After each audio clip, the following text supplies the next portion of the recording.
হারাম হালাল তমিজ কইরা খাইতে চলতে বলছি, খাও নাই, চলো নাই। এক কথায় তোকে আমি বানাইছিলাম আমার ইবাদতের জন্য।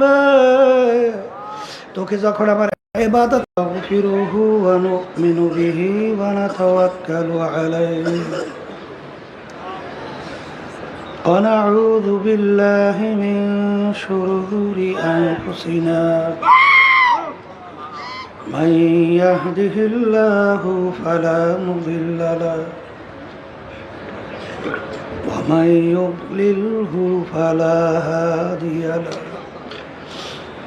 ونشهد أن لا إله إلا الله وحده لا شريك له ونشهد أن محمدا عبده ورسوله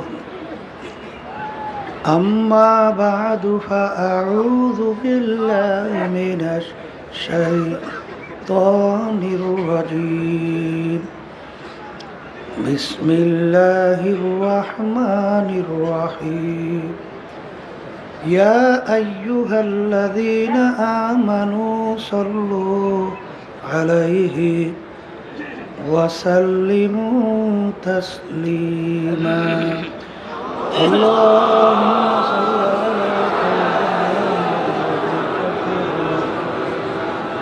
أعوذ بالله من الشيطان الرجيم بسم الله الرحمن الرحيم وما خلقت الجن والإنس إلا ليعبدون صدق الله العلي العظيم আল্লাহ পাক রব্বুল আলামিন দরবারে লাখ কোটি শুকরিয়া আদায় করতেছি। মহান রব্বুল আলামিন চরমনাই ফাল্গুন মাসের মাহফিল শেষ দিন, আজকের এই মাগরিবের পরে প্রথম বৈঠক। আল্লাহ রব্বুল আলামিন আমাদেরকে সুস্থ সহি সালামতে রেখে দিনই মাহফিলে বেহেশতের বাগানের মধ্যে বসার, দিনই আলোচনা করার, শোনার তৌফিক দান করছেন। শুকরিয়া তান বলি আলহামদুলিল্লাহ। এই ডান পাশের হরেনে মনে হয় আওয়াজ কম হয়, ডান পাশের হরেনগুলো এগুলো লক্ষ্য রাখো। আচ্ছা, প্রায় 17 জন আমার ভাইরা, 7-8 জনের মতো তারা মাহফিলে আসছিল, কিন্তু এখান থেকে চির বিদায় হয়ে দুনিয়া থেকে চলে গেছে, আর কোনোদিন আসবে না। এমন একদিন আসবে, আল্লাহ কবুল করলে মাহফিল চলতে থাকবে, কিন্তু আমরা আর থাকবো না। চরমনাইতে আমরা আসছি কেন? প্রথম দিন উদ্বোধনী বয়ানে বলা হয়েছিল চরমনাই মাহফিলের মূল উদ্দেশ্য, লক্ষ্য হলো কি, ওখানে কি শব্দ হয় না? ডান পাশের মাইকে ওখানে যে কারে টুইনি রাখে আমার বুঝে আসে না কিছু। কত সুন্দর শব্দগুলো ছিল, ওইয়া ঘুরাইয়া ঘুরাইয়া তারপরে এই ধরনের আচরণ করিয়ে ফেলে বারবার। কিসের জন্য আল্লাহ ভালো জানে করতে।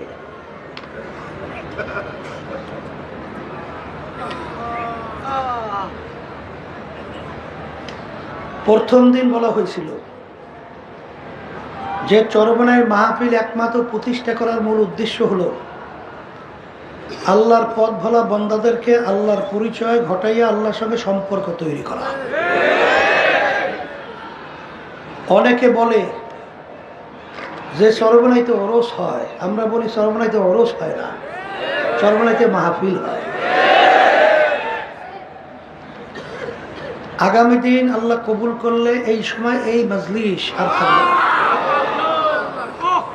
আবার প্রায় 1 বছর পর আল্লাহ যদি কবুল করে অগ্রহায়ণ মাসের মাহফিল, তখন আল্লাহ কবুল করলে হয়তোবা আমরা আসবো, আর কেউ আসতে পারবো না। তো এখন এখানে আমরা আসছিলাম কেন, কি নিয়ে রওনা করলাম? ওলামায়ে কেরাম হক্কানি তারা গুরুত্বপূর্ণ আলোচনা কোরআন এবং হাদিসের ভিতর থেকে আপনাদেরকে শুনাইছেন। এরপরেও আজকে দেখার সময় এক আল্লাহর বান্দা বলতেছে, হুজুর আমার দিলটা এখনো পরিবর্তন আসতেছে না। মানে দিল নরম হয় না। আসলে মূল ব্যাপারটা হলো এই যে আমাদের দিল অনেকের নরম না হওয়ার কারণে পিছনে কারণ হলো অনেকের এক এক ধরনের চিন্তা থাকার কারণেই অবস্থান এইভাবে তৈরি হয়। এক শ্রেণী বর্তমানে বস্তুবাদী, তারা বলতে চায় যা দেখি না দু নয়নে বিশ্বাস করি না গুরুর বচনে, অর্থাৎ নাস্তিক। তারা বলতে চায় দেখি ওরা বিশ্বাসও করি না। আর এক শ্রেণীর আছে আশায়, আশা কি আরো বাঁচবো, আরো অমুক টমুক সমুক অনেক কিছু করব, ফাঁকে এক সময় তওবা করে নেব।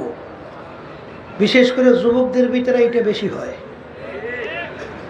যে এখন সবেমাত্র তো কম বয়স, এখন তো চিত্ত বিনোদনের সময়, আনন্দ ফুর্তির সময়।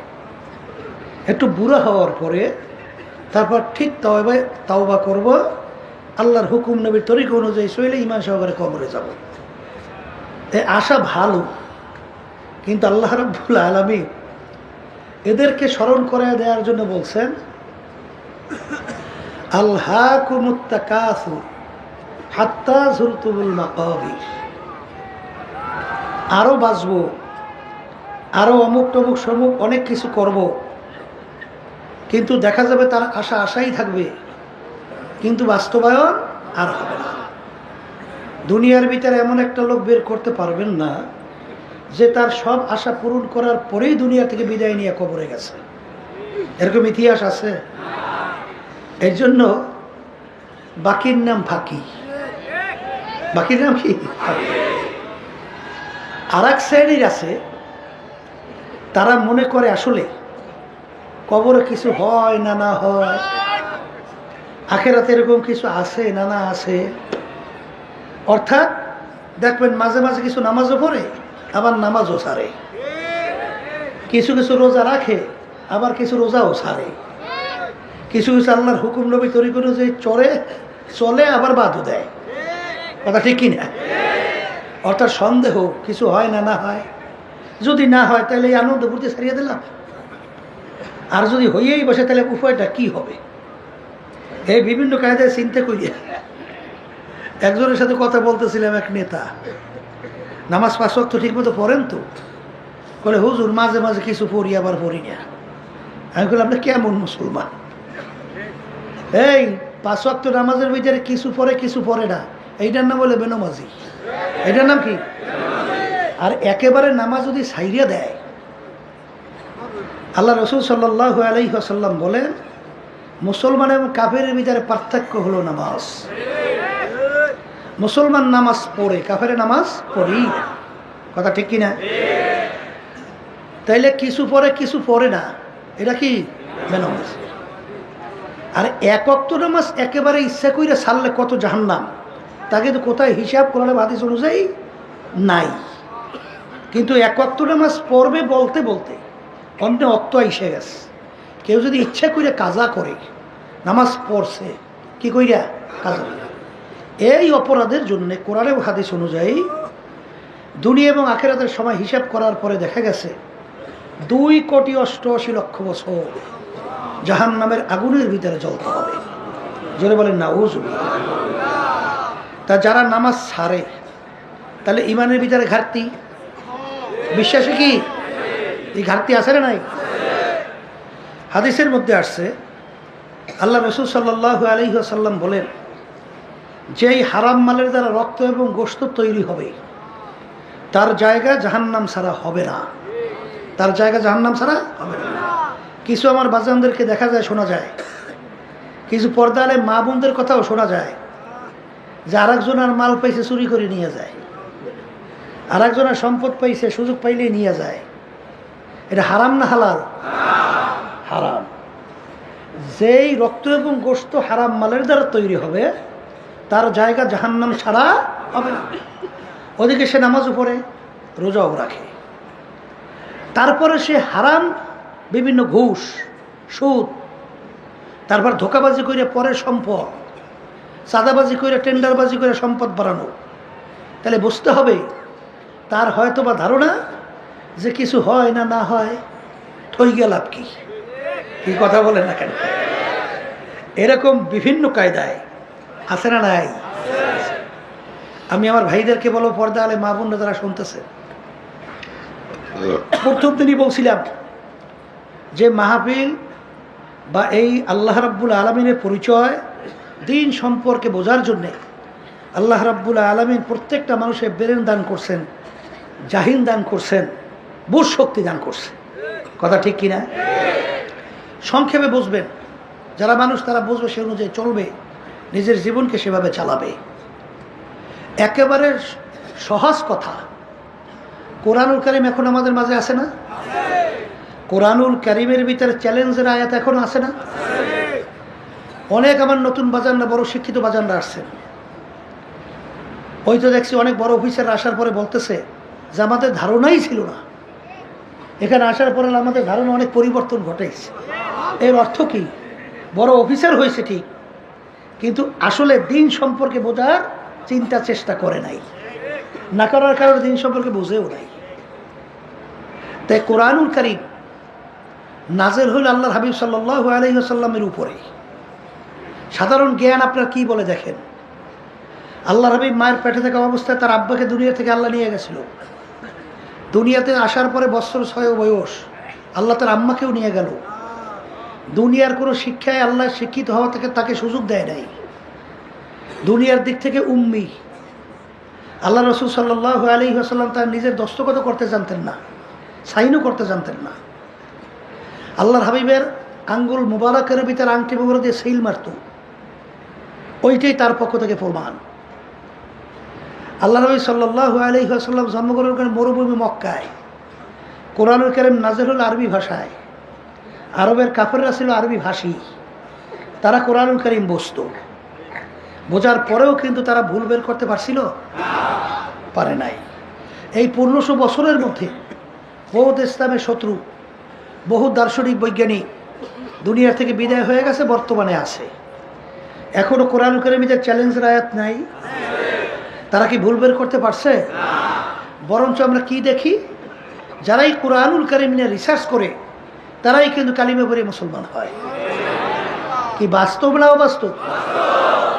তাইলে এখনো কোরআনুল কারীম আমাদের মাঝে চ্যালেঞ্জ হিসাবে আছে। আমার আব্বাজান প্রায় বলতেন যে হে কাফেরেরা, হে নাস্তিকের দলেরা, হে বেঈমানের দলেরা, হে জালেমেরা, তোমাদের সঙ্গে আমাদের কোনো ঝগড়াও নাই, মারামারিও নাই, কাটাকাটিও নেই। কোরআনুল কারীম এখন আমাদের মাঝে আছে, তোমরা সবাই একত্রিত হও, পারলে কোরআনুল কারীমে একটা ভুল বের করে দেখাও। যদি দেখাতে পারো তাহলে আব্বাজান বলতেন তাহলে তো আমাদের আর কোনো কথা তোমাদের কাছে সমাজে চলবেই না। কথা ঠিক কি না? কিন্তু আজ পর্যন্ত কোরআনুল কারীম কেউ ভুল বের করতে পারছে? পারবে কোনো দিন? তাই যদি নাই পারে তাহলে কোরআনুল কারীম সত্য। কথা ঠিক না? কোরআনুল কারীম সত্য, এটা আপনার আমার ব্রেনে জেহেনে বলতেছে। তাই সত্য যদি হয়, আল্লাহ রাব্বুল আলামিন কোরআনুল কারীমের ভিতরে যা যা বলছেন তাও তো সত্য না, কোনো এর ভিতরে সন্দেহ কিছু আছে? আছে?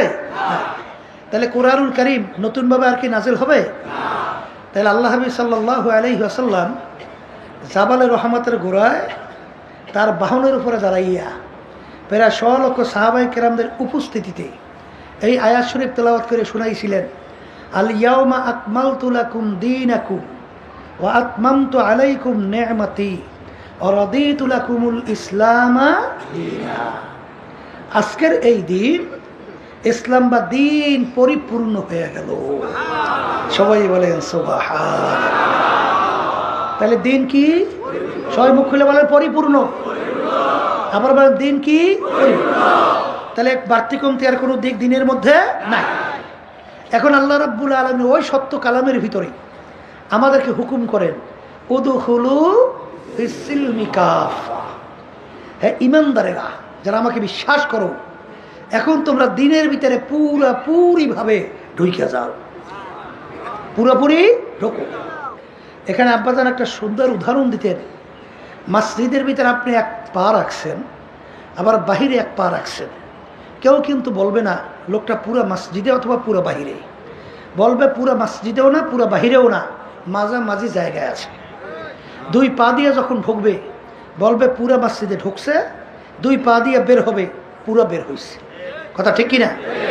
এখানে উদু খুলু ফিস সিলমি কাফা, এই আয়াতের শানে নজুল দেখবেন আব্দুল্লাহ ইবনে সালাম রাদিয়াল্লাহু তাআলা আনহু, তার শানে এই আয়াত নাজিল হয়েছিল। আব্দুল্লাহ ইবনে সালাম রাদিয়াল্লাহু তাআলা আনহু প্রথম অবস্থায় এই কোন ধর্মের ছিল? ইহুদি ধর্মের। ইহুদি ধর্মের ভিতরে ধর্মীয় উটের গোশত খাওয়া ছিল হারাম। মুসলমান ধর্মের মধ্যে কুকুরের গোশত খাওয়া হারাম, তাদের ধর্মীয় উটের গোশত খাওয়া হারাম। যেটাকে হারাম জানে তার প্রতি ঘৃণাও তো থাকে। আমাদের কুকুরের উপর ঘৃণা আছে না? যত ভালো বাবুর্চি উন্নত মানের মশলা দিয়ে পাক করুক, কেউ কুকুরের গোশত খাইতে পারে? বমি আসবে। তা ঠিক আব্দুল্লাহ ইবনে সালাম রাদিয়াল্লাহু তাআলা আনহু যখন পরবর্তীতে মুসলমান হয়ে গেল, এখন হালাল তো জানছে কিন্তু ঘৃণা তো যায় নাই। বলেন, হালাল তো জানছে, কি যায় না? এখন মুসলমানদেরকে বলতেছিল, আমার মুসলমান ভাইরা, আমি যখন ইহুদি ধর্মের মধ্যে ছিলাম উটের গোশত ধর্মীয় হারাম ছিল, খাই নাই। মুসলমান ধর্মের মধ্যে উটের গোশত খাওয়া হালাল, আমি হালাল জানি, যেহেতু কোনোদিন খাই নাই, এটা আমার যে জন্য আমার খাইতে একটু ঘৃণা লাগে, তোমরা খাও। হালাল জানছে, খাইতে কি লাগে? ঘৃণা লাগে। এই শব্দের পরিপ্রেক্ষিতে আল্লাহ রাব্বুল আলামিন এই আয়াত নাযিল করে। আব্দুল্লাহ ইবনে সালাম, আমার হালালকে হালাল জানলে হবে না, খাইয়া প্রমাণ করে দেখানো লাগবে, নাহলে এই মুসলমানিতে আমার দরবারে কোনো কাজ হবে না। এই কথাটা কেন? আল্লাহর হালালের উপরে ঘৃণা, আল্লাহর হালালের উপরে ঘৃণা। যেমন আমরা মুসলমান এখানে লক্ষ লক্ষ আছি, জীবনে উটের গোশত খাই নেই, আছি না? এই জন্য আল্লাহ রাব্বুল আলামিন কিয়ামতের ময়দানে আমাদেরকে ধরবে, যে উটের গোশত না খাই আসছো কা, কি ধরবে? কেন ধরবে না? পাইও নাই, খাইও নাই, পাইলে সারাসারি নাই। এই কথা ঠিক না? এখানে মূল ব্যাপারটা হলো আল্লাহর হালালে ঘৃণা। বলেন শব্দটা বলেন, আল্লাহর হালালে ঘৃণা। এর জন্য এই আয়াত নাজিল হয়েছে। কথা ঠিক কিনা? এই জন্য আর বাজানদেরকে বলবো, দিন পরিপূর্ণ, দিনের ভিতরে আল্লাহ পুরো ঢোকার জন্য বলছেন, ঠিক কিনা? কোরআনুল কারীম সত্য, বলেন কোরআনুল কারীম সত্য। তাহলে পুরো দিনের ভিতরে ঢুইকা তারপর আমাদের কবরে যাওয়া লাগবে। অনেকে মনে করে সরব নাই, যাবো টাবো না, বলে ওখানে এত কঠিনতা, এত কঠোর, ওখানে গেলে বেকায়দার কোনো শেষাই দেন না, দাঁড়িয়ে রাখছো কিনা হাজিরা দাও, হ্যাঁ পর্দা করো কিনা বলো, হ্যাঁ সুন্নাত তরিকায় চলেন কিনা বটে, কথা বলে না, এই ঠিক মতো 5 ওয়াক্ত নামাজ পড়েন কিনা, হাজিরা হয় না। এখন অনেকে কয় যে হুজুরা বেকায়দায় পড়ছি, জামু না বেকায়দায় পড়বো না, কথা ঠিক কিনা? আমি আমার বাচ্চাদেরকে জিজ্ঞাসা করি, এই যে সর্বনাই যে কথাগুলো বলা হয়, একই আমাদের বানানো না আল্লাহ বা আল্লাহ রসুলের কথা? যত কঠিন বলে না সহজ বলে, এত মানাই লাগবে। আসতে বলে সহজ বলে না কঠিন, মানাই তো লাগবে, না মানে কোনো উপায় নাই তো। তাই যেহেতু উপায় নাই, সেহেতু এখানে কোনো কঠোরতা বলতে কিছু নাই। এখানে পুরো দিন সম্পর্কে আল্লাহর কুতুব আব্বাজান রহমাতুল্লাহি আলাইহি তিনি বুঝাবার জন্যে চেষ্টা করতেন আপ্রাণ। এই জন্য আব্বাজান বলতেন যে আল্লাহর কাছে দোয়া করেন, আমি দিন সম্পর্কে আল্লাহ আমাকে তৌফিক যেভাবে দেশে আপনাদেরকে বুঝাবার জন্য চেষ্টা করি, বাকি আল্লাহর ইচ্ছা। এই কথা ঠিক কিনা? এই জন্য আমার ভাইদেরকে বলবো, চরমনাইতে আসছেন, পূর্ণ দিনের ধারণা লইয়ে তো যাওয়া লাগবে, কথা ঠিক না? এই জন্য শোনেন, আল্লাহ রাব্বুল আলামিন 18,000 কম বেশি মাখলুকাত সৃষ্টি করছেন না? না করে নাই? এর ভিতরে 2টা মাখলুকাত, মানুষ এবং জিন। এই 2টা মাখলুকাত আল্লাহ কেন সৃষ্টি করছে? ওই সত্য কোরআনুল কারীমের মধ্যে আল্লাহ রাব্বুল আলামিন বলছেন যে মানুষ এবং জিন এই 2টা জাতিকে আমি সৃষ্টি করার কারণ হলো আমার ইবাদতের জন্যে। সবাই বলে সুবহান। আল্লাহ আমাদেরকে সৃষ্টি করার কারণ কি বলেন? কার ইবাদত? এখন ইবাদত বোঝা লাগবে। বলেন ইবাদত একটা আরবি শব্দ। ইবাদত কি শব্দ? উর্দুতে বলে গোলামি, উর্দুতে কি? একবারে বাংলায় মুখস্থ করে বাড়ি যাওয়া লাগবে। এই বাংলায় বলা হয় মালিকের হুকুম অনুযায়ী চলা। বলেন সবাই মুখ খুলে বলেন। মালিকের হুকুম অনুযায়ী চলার নামই হলো ইবাদত। বলেন মালিকের হুকুম অনুযায়ী চলার নামই হলো ইবাদত। কথা ঠিক কিনা? এখন পাশে বললে রাখি, জানা জিনিস আবারও বলি, কেন ফাইদা তুলিয়াত আলাইহিম আয়াতিহি না আয়াতুহু জাদাতহুম ঈমানা। আল্লাহ রাব্বুল আলামিন বলছেন জানা জিনিস আবার যদি তোমরা আলোচনা করো, তেলাওয়াত করো, এর মাধ্যমে ঈমান বাড়ে, ঈমান মজবুত হয়, পোক্ত হয়। কথা ঠিক কিনা? এর জন্য আমি কথাটা বলতে চাইছিলাম, আল্লাহ আমাদেরকে বানাইছেন তার হুকুম অনুযায়ী চলা। এখানে পাশে সবসময় মনে রাখেন, জানা জিনিস আবারও বলছি, নামাজ পড়ি ইবাদত, রোজা রাখি ইবাদত। কথা ঠিক না? নামাজ পড়া যেরকম নাকি ইবাদত, নামাজ না পড়াও কিন্তু ইবাদত। রোজা রাখা যেরকম নাকি ইবাদত, রোজা না রাখাও কিন্তু ইবাদত। কারণ হুজুর তা কেমন? সূর্য উঠতেছে, ঠিক মাথার উপরে চলে আসছে, সূর্য ডুবতেছে, ওই সময় যদি কেউ নামাজ পড়ি, সওয়াব হবে না গুনাহ? গুনাহ হওয়ার কারণে নামাজ তো পড়লাম, পাইলাম তো গুনাহ, কারণ কি? বলেন ওই নামাজটা মালিকের হুকুম অনুযায়ী, বলেন নামাজটা মালিকের হুকুম অনুযায়ী, এই জন্য ইবাদতের ভিতরে গণ্য হয় নাই। এই রোজা রাখি কিসের জন্যে? ইবাদত। কথা ঠিক কিনা? আচ্ছা, কেউ যদি আমরা ঈদের দিন রোজা রাখি, সওয়াব হবে না গুনাহ হবে? কারণ কি? মালিকের হুকুম অনুযায়ী, এই জন্য ইবাদতের ভিতরে গণ্য হয় নাই।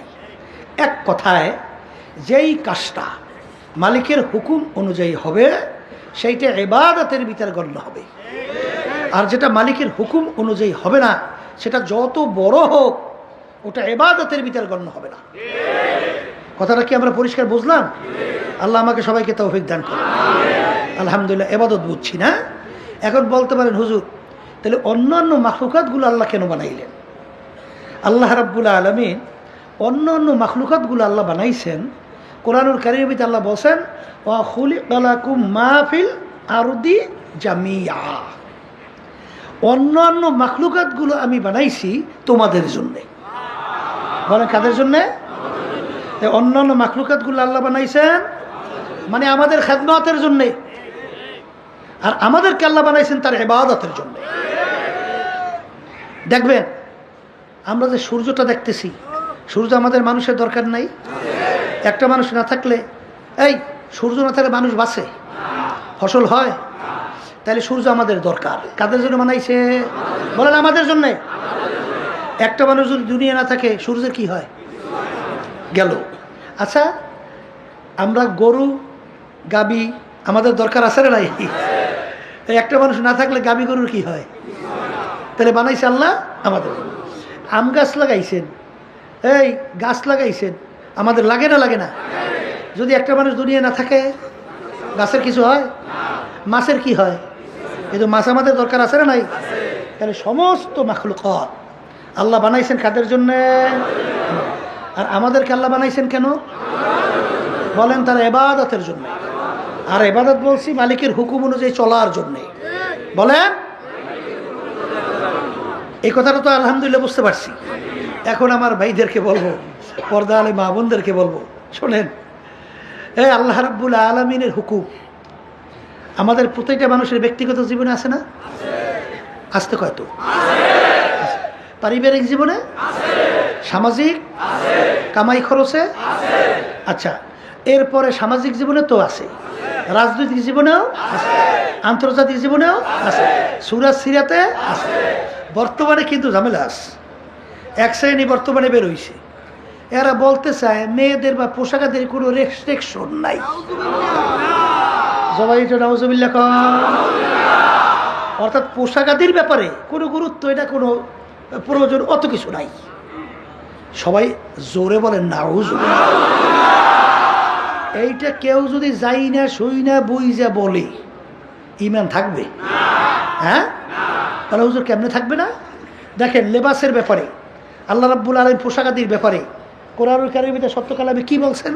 আল্লাহ রাব্বুল আলামিন বলেন, লেবাসুত তাকওয়া যালিকা খায়র। আল্লাহ রাব্বুল আলামিন বলছেন পরহেজগারি লেবাস, এটা তোমাদের জন্য উত্তম। সবাই বলেন সুবহানাল্লাহ। কোন পোশাক উত্তম?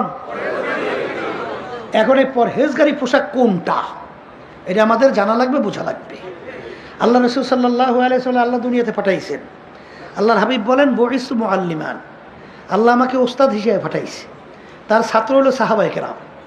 আল্লাহ হাবিব সাল্লাল্লাহু আলাইহি ওয়াসাল্লাম সরাসরি সাহাবায়ে কেরামদেরকে পুরাপুরি আমলের উপরে তিনি ট্রেনিং দিয়ে তৈরি করছেন।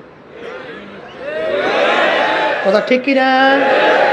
সাহাবায়ে কেরামরা কোন পোশাক পরছেন, আল্লাহ নবী সাল্লাল্লাহু আলাইহি ওয়াসাল্লাম কোন পোশাক পরছেন, কোন পোশাক পরাইছেন, এই পোশাকই হলো পরহেজগারি পোশাক। কি কথা বুঝাইতে পারলাম? এক শ্রেণী বর্তমানে আছে, আরে সর্বনাশ, পোশাকের রেস্ট্রিকশন নাই, তাই তোমাদের কাছে খ্রিস্টান ইহুদি না ছাড়া তাদের পোশাকটা ভালো লাগে কেন? তাদের পোশাক ভালো লাগে কারণটা কি? হ্যাঁ, রেস্ট্রিকশন নাই, ল্যান্ড হয়ে যাও। এই কথা রেখে বিজাতির পোশাকটা ভালো লাগে কেন তোমার কাছে? হ্যাঁ, উলঙ্গ পরানো কেন ভালো লাগে? বিজাতি কালচারটা তোমার কাছে কেন ভালো লাগে? এটা আসলে কপাল পড়ছে। কপাল কি? আফসোস, আপনারা দেখবেন ভারতের প্রধানমন্ত্রী ছিল বাজপেয়ী। শোনেন, অটল বিহারী বাজপেয়ী ভারতের প্রধানমন্ত্রী ছিল না? বাংলাদেশে আসছিল রাষ্ট্রীয় মেহমান হিসেবে। জানা আছে কি পরি আসছিল? ধুতি। রাষ্ট্রীয় মেহমান হিসেবে বাংলাদেশে আসে ধুতি পরিয়া। তাহলে ওদের পোশাকের গুরুত্ব ওদের কাছে আছে। আর আজকে মুসলমান সন্তান, মুসলমানদের কাছে, মুসলমানদের আল্লাহ আল্লাহ রসুলের নির্দিষ্ট সেই পোশাকের গুরুত্ব নাই। পোশাকের গুরুত্ব হয়েছে তাদের কাছে বিজাতিদের, খ্রিস্টানদের, ইহুদিদের এবং অন্যান্য বিজাতিদের। কথা ঠিক না? তো এখানে আল্লাহর কোন হুকুম নাই? আছে না নাই? শোনেন, এর ভিতরে যে আল্লাহ কি মজা রাখছে। আর আপনি গুনার থেকে ফেরবেন, দেল নরম হয় না। বলতেছেন দেল নরম তো কঠিন জিনিস, হইতে হইলে লাইনে চলা লাগে না? লাইনে চলবেন কেমনে? আব্বাজান আমাদের সংক্ষেপে বলতেন, বাজার এই যারা সুন্নতি পোশাকে গুরুত্ব দেন না, এরা কখনোই হারাম থেকে বাঁচতে পারে না। ফরজ তাদের কোনোদিন হেফাজত হয় না, একেবারে বাস্তবে 100 ভাগ।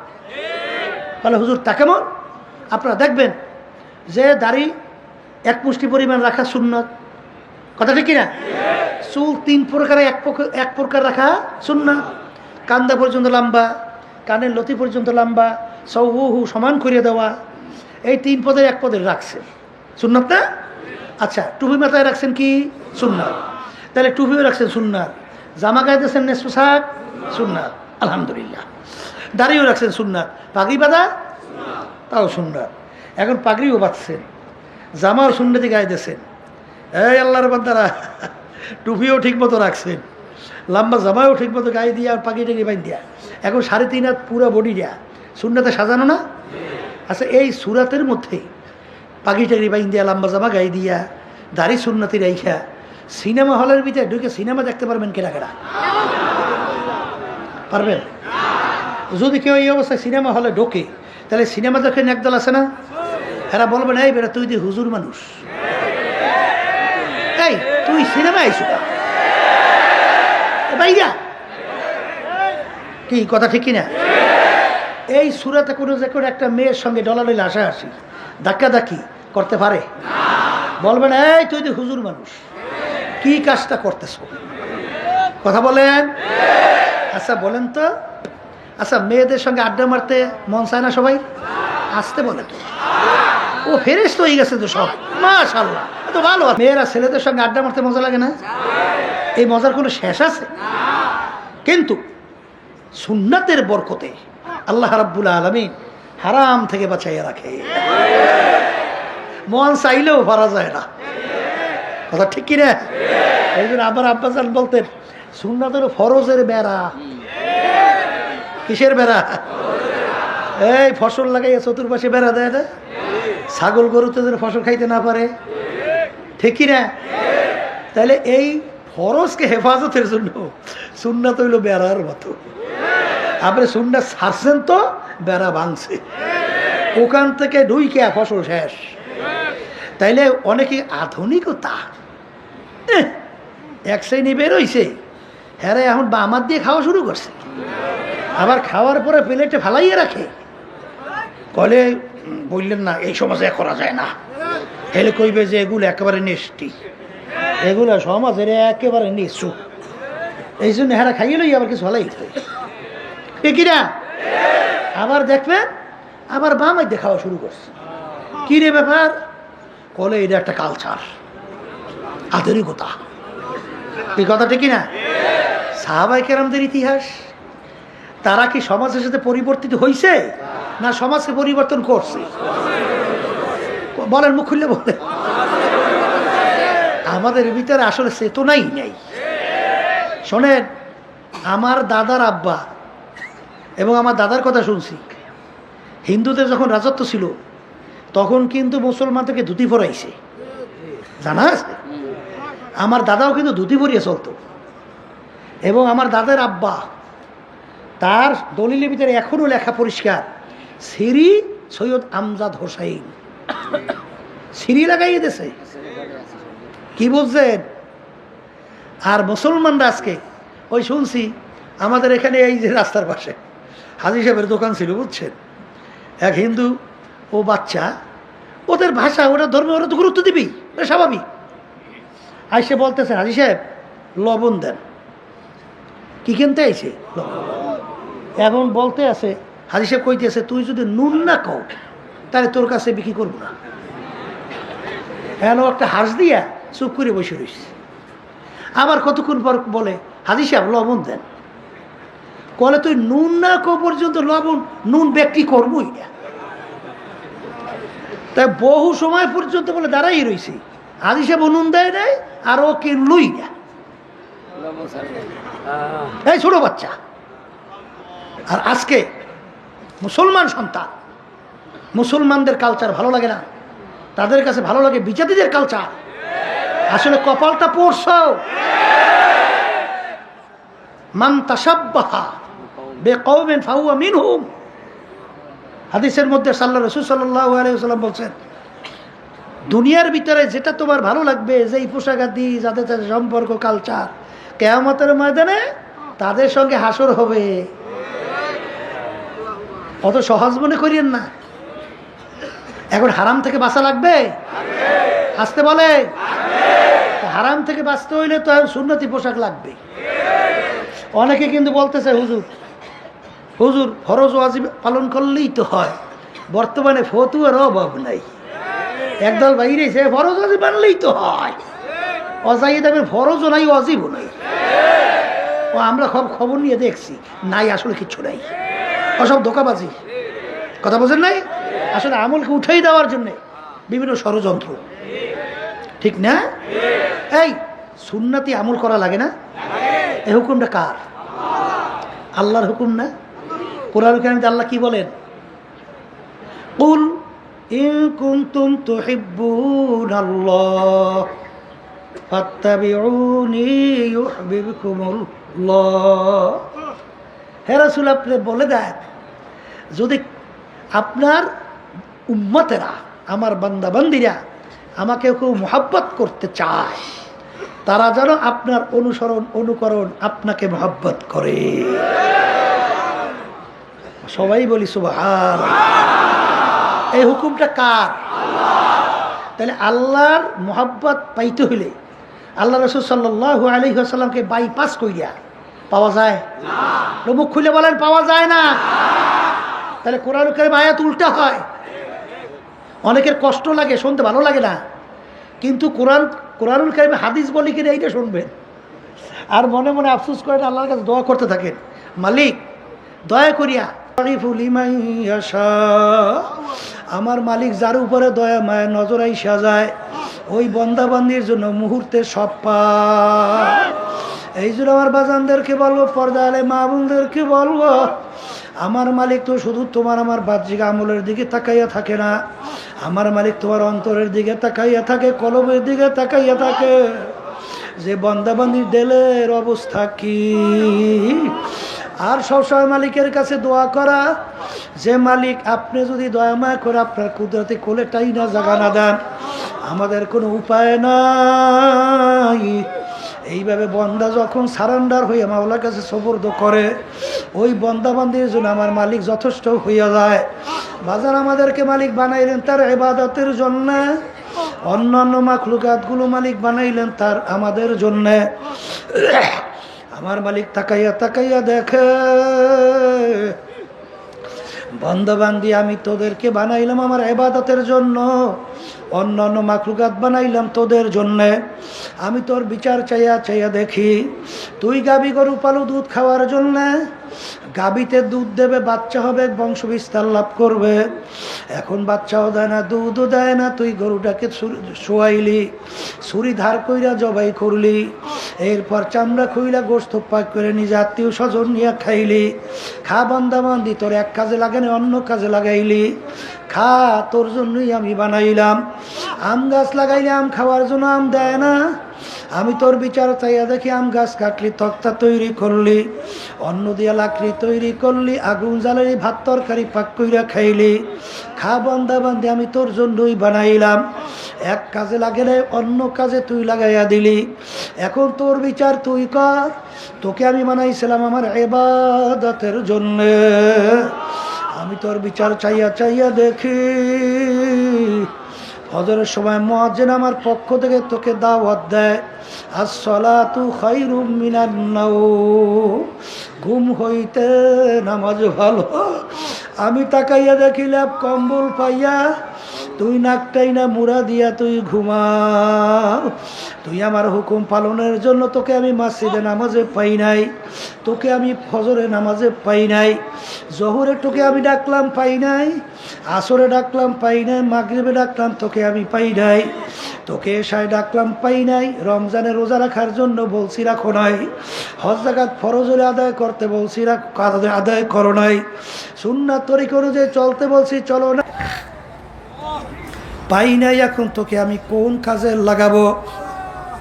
তোকে অন্য মানুষ জবাই কইরা খাবে, তাও তো আমি জায়েজ রাখি নাই। এখন তোর বিচার তুই কর, তোকে আমি কোন কাজে লাগাবো?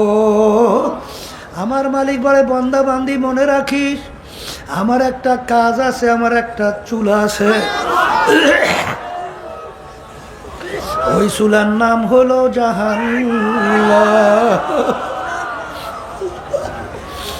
আল্লাহ আপনি আমাকে আমাদের সবাইকে মাফ করিয়া দিয়ে। আমার মালিক বলেন, ওরে ওরে খবিস, ওরে নাফরমান, আল্লাহু আল্লাহ বাজান জাহান্নাম আল্লাহ রাব্বুল আলামিন বানাইয়া ফেরেশতাদেরকে বললেন জাহান্নামের আগুন তেজ করো, কারণ আমার সমস্ত নেয়ামত ভোগ করে আমার হুকুম মানে নাই। আমি ওর বিচার চাইয়া চাইয়া দেখি, ওর বাড়ি আল্লাহু আকবার গাবি গরু পালে, বাচ্চাটা এক জায়গায় রাখে, গরুটাকে আর এক জায়গায় রাখে, রাস্তায় গভীরে বাচ্চাটার গলা শুকাই আম্বা আম্বা কইয়া ডাকে। আরে গরু জানি কেমন উত্তর দেয়, বাচ্চারা আমার মালিক তোমাকে আমাকে বানাইছে বান্দাবান্দির জন্যে, বান্দাবান্দি ভোরবেলা দুধ দোহাইয়া নিয়ে যাবে, পরবর্তী যে যা থাকবে খাইয়া মালিকের শুকরিয়া আদায় করবি। আমার মালিক বলে, রে নেমো খারাম, বাচ্চাটাকে আমি দুধ না খাওয়াইয়া তোকে আমি খাওয়াইলাম, কারণ তোর জন্যই আমি বানাইছি। এ বান্দাবান্দি, তোর বাড়িতে মেহমান আসছে, মুরগি গোশত খাওয়ানো লাগবে, কোথায় মুরগি তালাশ কইরা পাও না, আমি তোর বিচার চাইয়া দেখি মুরগি বাচ্চা নিয়ে নামছে, তুই থাবা দিয়া মুরগিটাকে ধরলি, বাচ্চা মা হারা বাচ্চাগুলো চেউ চেউ কইরা কান্দে, মা হারা বাচ্চাগুলো চেউ চেউ কইরা কান্দে। আরে তুই তো মুরগিটাকে ধইরা ছুরির ভিতরে দিয়া জবাই দিয়া তারপর তুই গোশত পাক করে মেহমান নিয়ে খাইলি। খা বান্দাবান্দি, আমি তোর জন্যই বানাইলাম।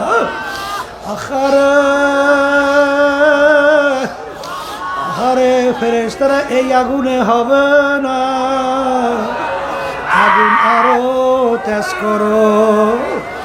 1000 বছর পর্যন্ত আগুন তেজ করতে করতে হাত্তা মাররাত, আগুন একেবারে লাল হইয়া গেল, লাল লাল টক টক করে লাল হইয়া গেল। আমার মালিক বলে আগুনে হবে না, আগুন আরো তেজ করো। আমি ওর বিচার চাইয়া চাইয়া দেখি এই আগুনে হবে না, ওর জন্য আগুন আরো তেজ করো। আবার 1000 বছর পরে আগুন তেজ করতে করতে আগুন আকারে সাদা দবদবে হয়ে গেল। এই আগুনে হবে না, আরো তেজ করো। 1000 বছর পর্যন্ত আগুন তেজ করতে করতে হাত্তা সুয়াদ্দাত, আগুন একেবারে কালো অন্ধকার হইয়া গেল। জাহান্নামের আগুন এখন এরকম কালো অন্ধকার অবস্থায় আছে। এখন এই আগুন কেমন তেজের আগুন! আমার মালিক কোরআনুল কারীমের ভিতরে বলেন, নারুল্লাহিল মুকাদাতুল্লাতি তাত্তালিউ আলাল আফইদা, জাহান্নামের আগুন এমন তেজের হবে, শরীরের যে কোনো জায়গায় লাগার সঙ্গে সঙ্গে ওই আগুন কলিজা পর্যন্ত পৌঁছে যাবে। আল্লাহ আপনি আমাকে আমাদের সবাইকে মাফ করিয়া দিয়ে। এই জন্য আমার ভাষানদেরকে বলবো, পর্দারে মা বোনদেরকে বলবো, আবার এই পাশের মাইকে শব্দটা আবার কমাইছে, আল্লাহু আল্লাহ। ভাষানদেরকে বলবো, নারুল্লাহিল মুকাদাতুল্লাতি তাত্তালিউ আলাল আফইদা, জাহান্নামের আগুন এমন তেজের হবে, শরীরে যে কোনো জায়গা লাগার সঙ্গে সঙ্গে কলিজা পর্যন্ত পৌঁছবে।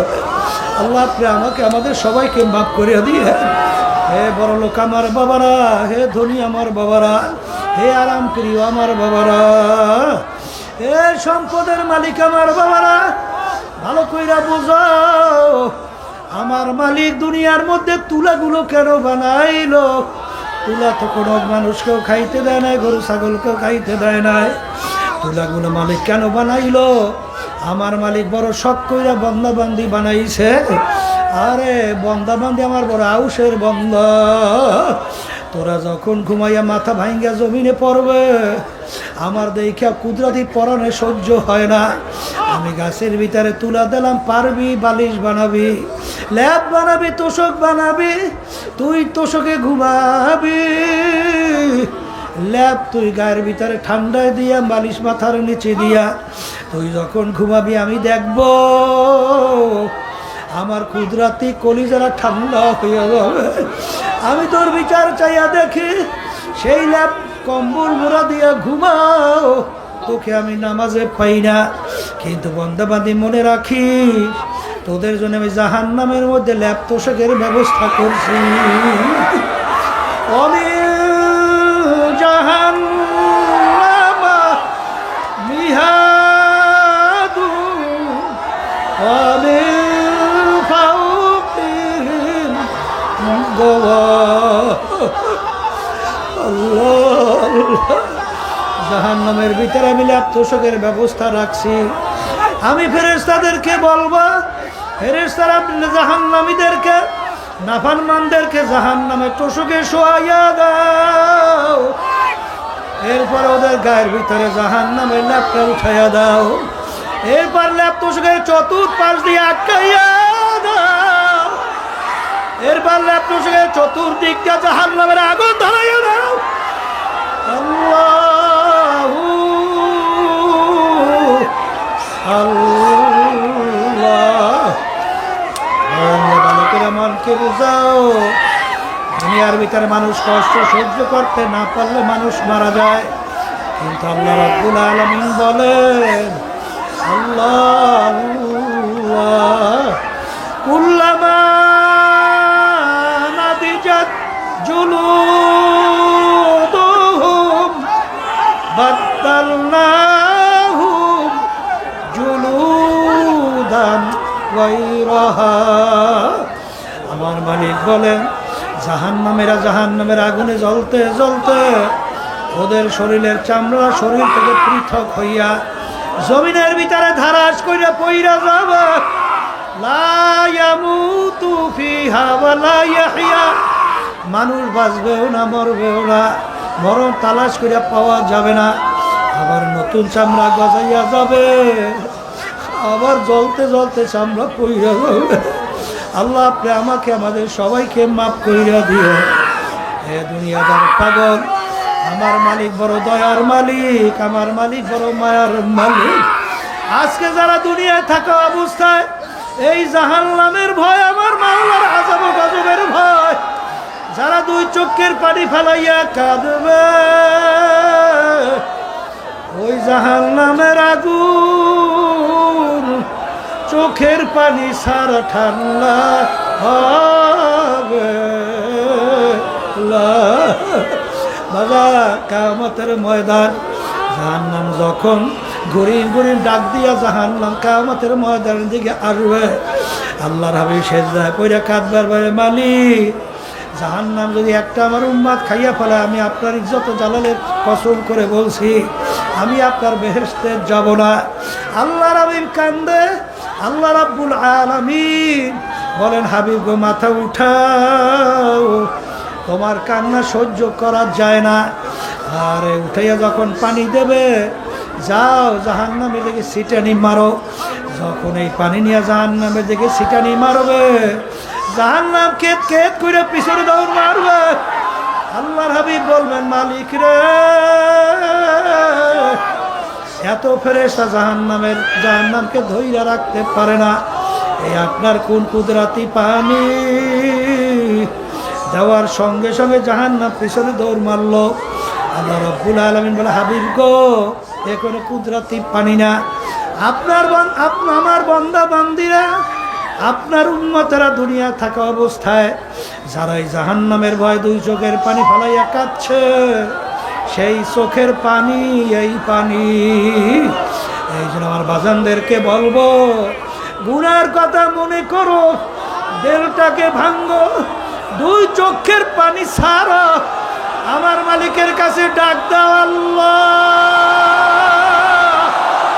এ আমার দয়ার মালিক, তুমি এই ময়দানের দিকে তাকাইয়া দেখো,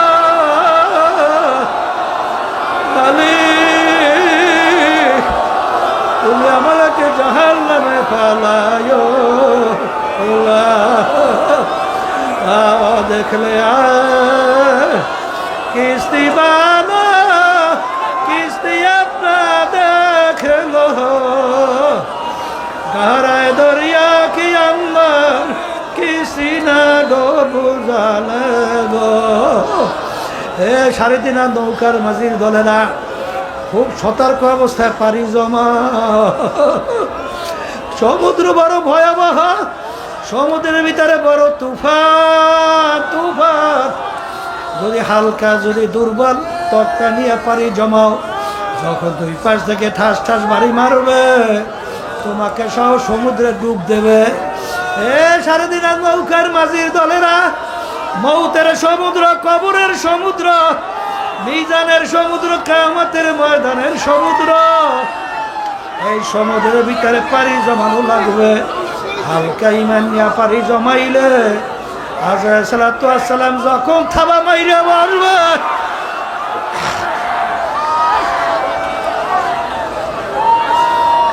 ওই থাবায় হালকা ইমান টেকবেও না, আর বুঝি আমার মাসুক মাওলাকেও পাওয়া যাবে না। এই জন্য আমার বাজানদেরকে বলবো, আগামী দিন এই মজলিস কিন্তু আর থাকবে না। পুরা দিনের ভিতরে ঢোকার নিয়াত করো, সুন্নাহ তরিকা চলার নিয়াত করো, আল্লাহর হুকুম নবীর তরিকা অনুযায়ী চলেন। আমিও আপনাদের জন্য দোয়া করি, দোয়া চাই, মালিক যেন পুরা দিনের ভিতরে ঢুইকা কবরে যাওয়ার তৌফিক দান করে। এখন মন একটু একটু মাওলাকে ডাকো, যখন লাভ হইলে মাথা ডান দিকে ঘুরাও, খেয়াল করো, আরে দিলের ভিতর থেকে সমস্ত গায়রুল্লাহকে ফালাও। এরপরে ইল্লাল্লাহ, আল্লাহ বাদে কেহ মাবুদ নাই। এরপরে ইল্লাল্লাহ যখন বলবো, আমার কলবে আল্লাহই আছে, আল্লাহ আল্লাহ বলবা নাক এবং কবলের মাঝখানে ঠালা জায়গা, আল্লাহ আমার দিকে চাইয়াছে, বলতে বন্ধু আমাকে বোলাও কা। এই খেয়ালে একটু মাওলার জিকির করো, লা ইলাহা ইল্লাল্লাহ।